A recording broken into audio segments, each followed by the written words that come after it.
आया तो कहते हैं कि देवताओं ने भी दिवाली बनाई।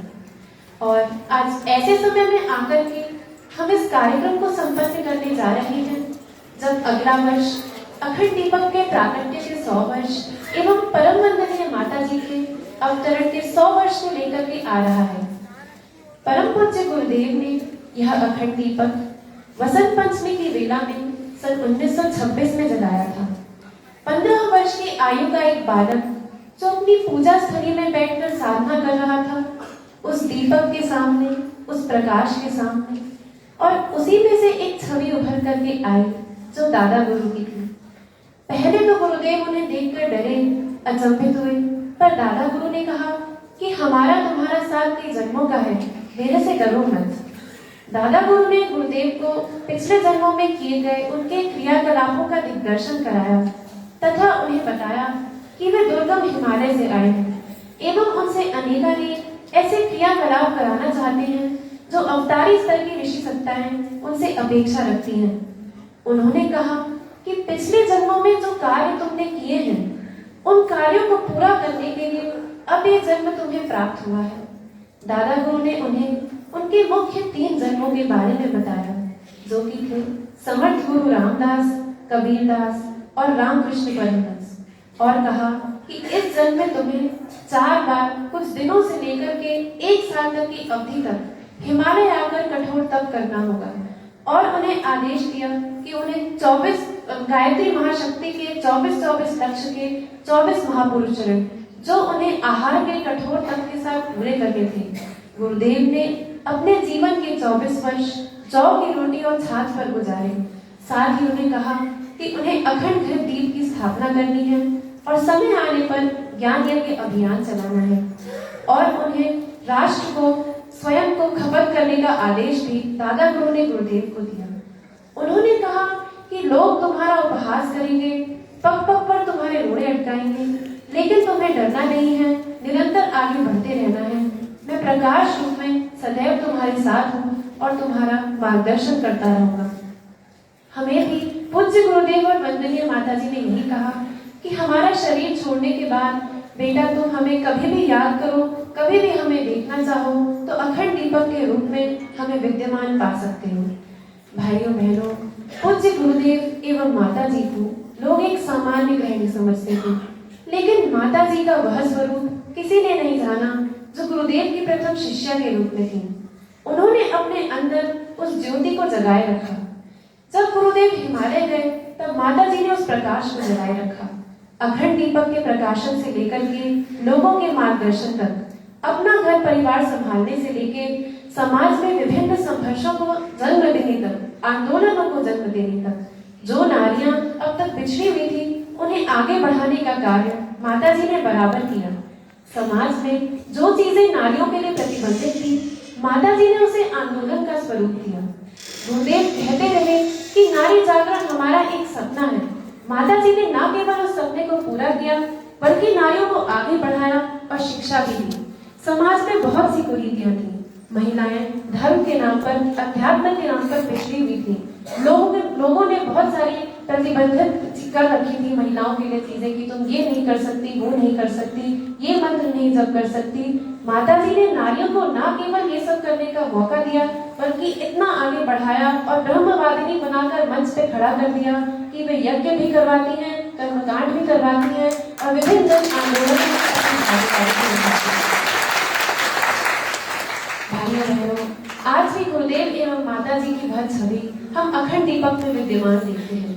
जिस प्रकार इस अखंड दीपक ने इतने समय तक, इतने वर्षों तक विश्व को अनुप्राणित करने का, प्रकाशित करने का कार्य किया, इसी प्रकार से हमारे अंदर की आत्मिक चेतना भी अनुप्राणित हो, यही हमारी भावना है और प्रार्थना है। इसी बात पर मुझे भगवान बुद्ध की कही गई एक कथा स्मरण आती है। जब भगवान बुद्ध के जाने का समय आया तब उनके सबसे निकट के शिष्य आनंद ने उनसे पूछा कि हे भगवान, यदि आप चले जाएंगे तो हमारे जीवन के प्रश्नों का उत्तर कौन देगा? भगवान बुद्ध ने उत्तर दिया, अपदीपो भव, अपने दीपक स्वयं बनो, कहीं और से प्रकाश की प्रतीक्षा मत करो, तुम्हारे अंदर ही वह प्रकाश विद्यमान है। दीपक हमें प्रेरणा देता है प्रकाश को जलाने की आवश्यकता है। दीपक 3 चीजों से मिलकर बनता है। एक है बत्ती, एक है उसके अंदर का घी या तेल, और एक है पात्र। तीनों हमें क्या प्रेरणा देते हैं? बत्ती हमें प्रेरणा देती है कि जब कोई खुद जलता है तभी समाज में प्रकाश फैला पाता है। इसलिए गुरुदेव ने कहा कि हम बदलेंगे तो युग बदलेगा। उसके अंदर का घी या तेल हमें परम वंदनीय माता जी की तरह आत्मीयता, प्रेम एवं स्निग्धता को अपनाने की प्रेरणा देता है, एवं पात्र हमें पात्रता की प्रेरणा देता है। वह दीपक हमें यह प्रेरणा देता है कि चाहे कितने ही वर्षों का अंधकार क्यों ना हो, थोड़ा सा प्रकाश आए तो हजारों वर्षों का अंधकार छट जाता है। इसलिए हमें भी अपने अंदर के प्रकाश को जलाने की आवश्यकता है। एक कहानी और स्मरण आती है किताब नाम के एक व्यक्ति की। वह बहुत ही बुरा व्यक्ति था, बहुत पाप करता था। एक दिन नशे में धुत होकर कहीं जा रहा था। हाथ में उसके पुष्प थे, पत्थर से टकराया और नाली में गिर पड़ा। जब उसे होश आया, उसने खुद को खून से लथपथ पाया, कीचड़ से लथपथ पाया, और उसे खुद पे खूब ग्लानि हुई कि ये मैं कितना बेकार जीवन जी रहा हूँ। जैसे तैसे उठा, सोचा क्यों ना यह पुष्प भगवान को समर्पित कर दूं।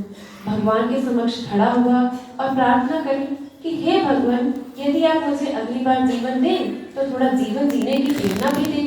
और इतनी प्रार्थना करते ही उसकी मृत्यु हो गई। जब वह ऊपर पहुंचा तब चित्रगुप्त ने कहा कि तुमने तो बहुत पाप किए हैं, तुम्हें 2000 वर्ष का नरक प्राप्त होगा। किताब ने पूछा कि क्या मैंने कुछ अच्छा कार्य किया अपने जीवन में? तब उत्तर मिला कि जब अंतिम समय में तुम भगवान के समक्ष पुष्प लेकर खड़े थे, तब तुम्हारा हृदय निर्मल था, तो उसका पुण्य तुम्हें प्राप्त होगा। किताब ने पूछा कितने समय का पुण्य मुझे मिलेगा? उन्होंने कहा कि जितनी देर के लिए पलक झपकती है उतनी देर के लिए तुम्हें स्वर्ग का सिंहासन प्राप्त होगा। किताब ने सोचा कि मैंने एक अच्छा कार्य किया तो चाहे क्षण भर के लिए ही सही, कम से कम मुझे स्वर्ग का सिंहासन तो मिला, तो क्यों ना मैं एक और अच्छा काम कर लूं। उसने हाथ में पुष्प लिए, अक्षत लिए और संकल्प किया और कहा कि हे भगवान, स्वर्ग में जितनी भी चीजें हैं, जितनी भी अच्छी चीजें यहाँ विद्यमान हैं, सभी अच्छे लोगों में बढ़ जाएं। और ऐसा ही हुआ। कामधेनु गाय वशिष्ठ ऋषि को मिल गई, उच्चैःश्रवा घोड़ा अगस्त्य ऋषि को मिल गया, और इसी तरह से विभिन्न सारी अच्छी चीजें सभी ऋषियों, मुनियों एवं देवताओं में बढ़ गई। जब उनका आशीर्वाद और पुण्य लौट करके किताब को मिला तो उसके सर से 2000 वर्ष का नरक भोगने का पाप हमेशा के लिए हट गया और उसे मनुष्य रूप में दोबारा जन्म मिला। वह प्रहलाद के पुत्र विरोचन के रूप में पैदा हुआ। यदि एक अच्छा कार्य करने से इतना बड़ा परिणाम निकल करके आ सकता है, तो कोई जीवन पर अच्छे कार्य करे तो कितना बड़ा परिणाम निकल करके आएगा, ये प्रेरणा दीपक हमें देता है। भाइयों बहनों, यज्ञ हमारे जीवन का सबसे उत्तम कर्म है। एक बार महर्षि याज्ञवल्क्य और राजा जनक के बीच काफी आध्यात्मिक चर्चा चल रही थी। राजा जनक ने जिज्ञासा जताई और पूछा, हे मुनिवर, हमारे जीवन का सबसे सर्वश्रेष्ठ कर्म क्या है? उन्होंने उत्तर दिया कि यज्ञ हमारे जीवन का सबसे सर्वश्रेष्ठ कर्म है।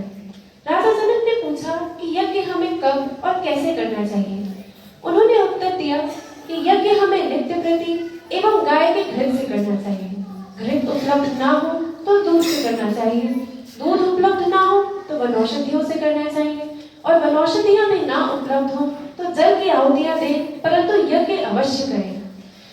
कभी ऐसी परिस्थिति आए कि इनमें से कुछ भी उपलब्ध ना हो तो भावना का कुंड तैयार करें, उसमें भावना की अग्नि प्रज्वलित करें और भावना के घृत से आहुतियां दें, परंतु यज्ञ अवश्य करें। यज्ञ से हमारी भावनाएं पवित्र होती हैं, हमें प्रेरणा मिलती है। और आज का दीप यज्ञ हम प्रारंभ करें, इससे पहले जिन गुरुवर की कृपा से दीप यज्ञ करने का यह सुअवसर हमें प्राप्त हुआ, सभी स्ववर सिद्धि करके बैठे, दोनों हाथ जोड़ें